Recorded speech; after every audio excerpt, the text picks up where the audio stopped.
مفتی صاحب کی بارگاہ میں میرا سوال ہے کہ وحی اور الہام میں کیا فرق ہے؟ وحی اور الہام میں فرق تو بہت اعتبار سے فرق ہے۔ نمبر ایک، وحی جو ہوتی ہے وہ انبیاء کرام علیہ السلام کے ساتھ خاص ہے، غیر نبی کو کبھی وحی نہیں ہو سکتی۔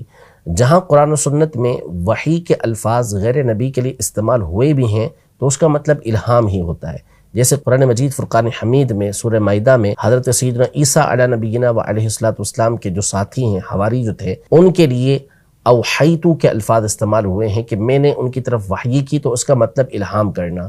موسیٰ علیہ نبینا و علیہ السلام کی والدہ کے لیے سورہ طٰہٰ اور سورہ قصص کے اندر یہ الفاظ استعمال ہوئے اوحینا کے، کہ ہم نے ان کی طرف الہام کیا ہے۔ وحی کا لفظ اس کا معنی الہام ہے۔ اسی طرح جیسے شہد کی مکھی کے لیے بھی یہ الفاظ استعمال کیے کہ وَأَوْحَىٰ رَبُّكَ، تو اس کا معنی بھی یہی ہے کہ اس کے دل کے اندر اللہ پاک نے کوئی چیز داخل کر دی۔ تو جو وحی ہوتی ہے وہ انبیاء کرام علیہ السلام کے ساتھ خاص ہوتی ہے، غیر نبی کو وحی نہیں ہو سکتی، کیونکہ وحی کا مطلب یہ ہوتا ہے کہ وہ کلام کہ جو اللہ تبارک و تعالیٰ نے اپنے کسی نبی علیہ السلام پر نازل کیا ہو، ان کے اوپر جو کلام نازل ہوا، ان سے جو کلام کیا گیا، اس کو وحی کہا جاتا ہے، جبکہ الہام یہ اس طرح نہیں ہوتا۔ نمبر دو یہ کہ انبیاء کرام علیہ السلام کے لیے وحی کا ہونا ضروری ہے۔ جو بھی نبی علیہ السلام ہوں گے ان پر وحی ضرور ہوگی، جبکہ اولیاء کرام کے لیے الہام کا ہونا ضروری نہیں ہے۔ اللہ نے جس کو اپنا ولی بنایا اس پر الہام بھی ہو یہ لازم نہیں ہے۔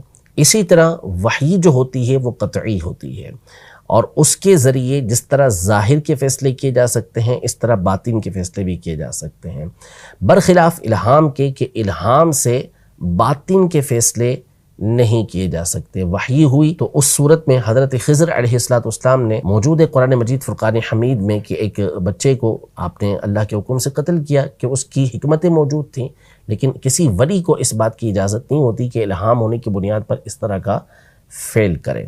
تو یہ بات واضح ہے کہ جو الہام ہے اس کے ذریعے سے صرف ظاہر کے فیصلے تو ہو سکتے ہیں، باطن کے فیصلے نہیں ہو سکتے۔ اور چوتھی بات یہ کہ جو وحی ہوتی ہے وہ قطعی ہوتی ہے، جبکہ الہام یہ قطعی نہیں ہوتا۔ وحی کے ذریعے سے احکام شرعیہ کا ثبوت ہوتا ہے، نئے احکام اس کے ذریعے سے ثابت ہوتے ہیں۔ الہام یہ کسی چیز کی تائید تو کرتا ہے، لیکن اس کے ذریعے سے نئے احکام شرعیہ یہ ثابت نہیں ہوتے۔ تو یوں بہت سارے جو فروق ہیں وہ غور و فکر کے بعد بیان کیے جا سکتے ہیں۔